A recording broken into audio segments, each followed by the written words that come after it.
لينا بركات المنسقة العامة لمجلس المرأة السورية. طبعا مجلس المرأة السوري ومنذ تأسيسه من عام 2017 من أهم أهدافه ومبادئه هو تمكين المرأة على كافة الأصعدة، وخاصة في ميدان العمل السياسي، وأيضا أن تأخذ دورها في المجال الاجتماعي، وأن يكون لها دور في حل الأزمة السورية ووضع المطالب الدستورية للمرأة في سوريا. انطلاقا من هذا المبدأ طبعا وتتمة لأعمال سابقة قام بها المجلس في سنوات سابقة، قام هذا العام أيضا بالعديد من الفعاليات، سواء على الصعيد المحلي في البقعة الجغرافية الموجود فيها، أو على الصعيد الإقليمي، أو على الصعيد العالمي أيضا. بما يخص الصعيد المحلي، طبعا الورشات مستمرة، ورشات العمل في كافة المكاتب الموجودة وأفرع مجلس المرأة في كافة مناطق شمال وشرق سوريا، بالإضافة إلى التواصل مع النساء من المناطق الأخرى الجغرافية من سوريا. كان هذا العام مميزا بالعمل في مخيم الهول والعمل على إعادة تأهيل النساء، وبالتعاون طبعا مع بعض المنظمات ومراكز الدراسات والأبحاث من أجل تغيير الفكر المتطرف لدى النساء والأطفال، والقيام ببعض التدريبات المهنية للنساء في مخيم الهول. هذا بما يتعلق بمخيم الهول.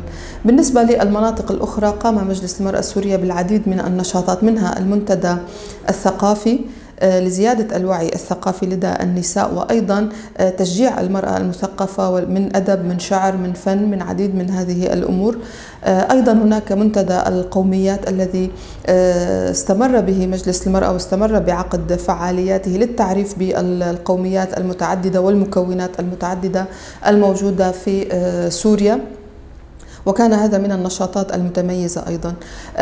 بالنسبة لهذا العام كان التميز الأكبر هو بالنسبة للمجال القانوني واللجنة القانونية، حيث أخذت دورها بشكل فعال أكبر من خلال القيام بالعديد والكثير من الورشات العمل حول الدساتير السورية ومطالب الدستور، المواطنة، حقوق المرأة، الاتفاقيات الدولية أيضا للتعريف بها. نعلم أن النساء في سوريا وفي منطقة الشرق الأوسط بشكل عام يعانين من جهل قانوني وحقوقي لحقوقهن، لذلك يكون هناك ضعف بالنسبة لتمثيل النساء سواء في مواقع صنع القرار أو في الأحزاب، حيث لا تكون متمكنة بالشكل الأمثل.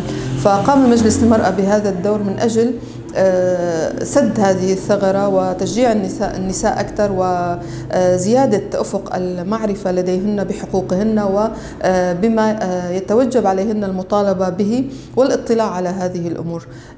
طبعا هذا على الصعيد المحلي. المشاركة أيضا في العديد من المنتديات التي عقدت والمؤتمرات التي عقدت، كان لمجلس المرأة حضورا فعالا ومميزا أيضا، سواء بالتعاون مع منظمات المجتمع المدني أو بالتعاون مع مؤسسات وهيئات الإدارة الذاتية أو غيرها من الجهات الأخرى. أيضا كان لمجلس المرأة حضورا مميزا به.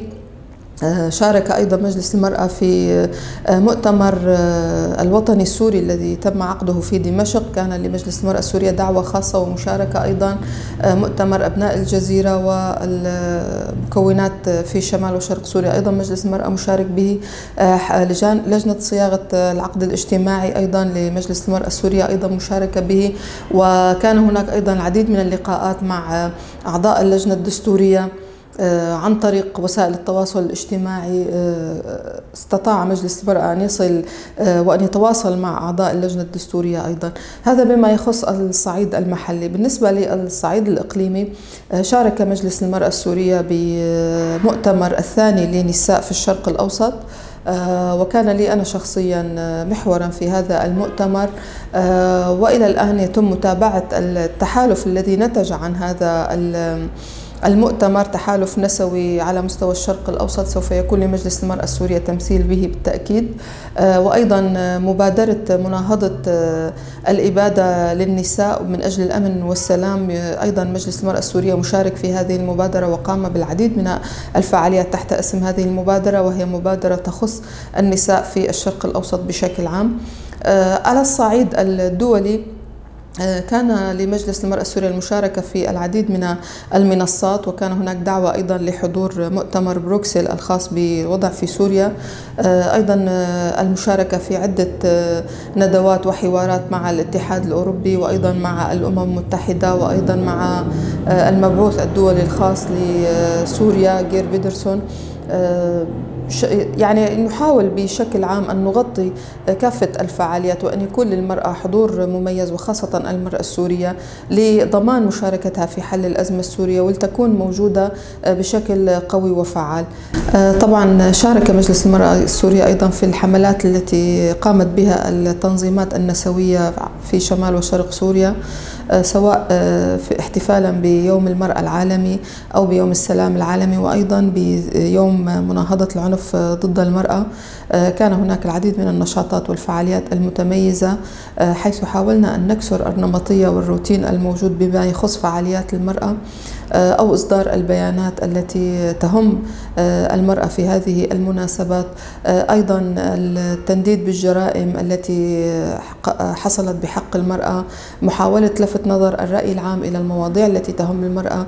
على الصعيد الإعلامي كان هناك أيضا دور لمجلس المرأة بنشر الثقافة حول قضية المرأة بشكل خاص، ونشر العديد من المقالات والدراسات من أجل تعميق الوعي بهذه القضية، أن لا يكون فقط الإعلام هو إعلام عن النشاطات والفعاليات، بل أيضا يساهم في رفع مستوى الوعي لدى النساء في سوريا وفي المنطقة أيضا بشكل عام، كون النقطة الأساس التي ننطلق منها في حل قضية المرأة هي وعي المرأة.